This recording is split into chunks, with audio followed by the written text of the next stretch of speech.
about tomorrow night? Yep, that should be good. Could we use your room? I don't think so. My roommate Stephanie could barely make it past the dresser this morning. She needs to go to student health. That's the problem. She's agoraphobic. She can't really go anywhere. She spends all day on the internet talking into her little webcam. It's like living with Lonely Girl 15. What about your room? Tonight? Hold on, let me check Dale's schedule.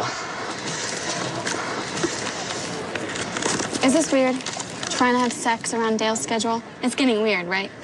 I mean, I know he has some issues, but... Some issues? He canceled our cable after accidentally watching 3 minutes of a Dawson's Creek rerun. Then can't we just tell him that we'd like to have the room for one evening? Don't you have as much of a right to personal time as he does? Yeah, you're right. It's not like being Baptist qualifies as a debilitating medical condition. I'll talk to him. Good. Because I kind of like to get into the double digits. What?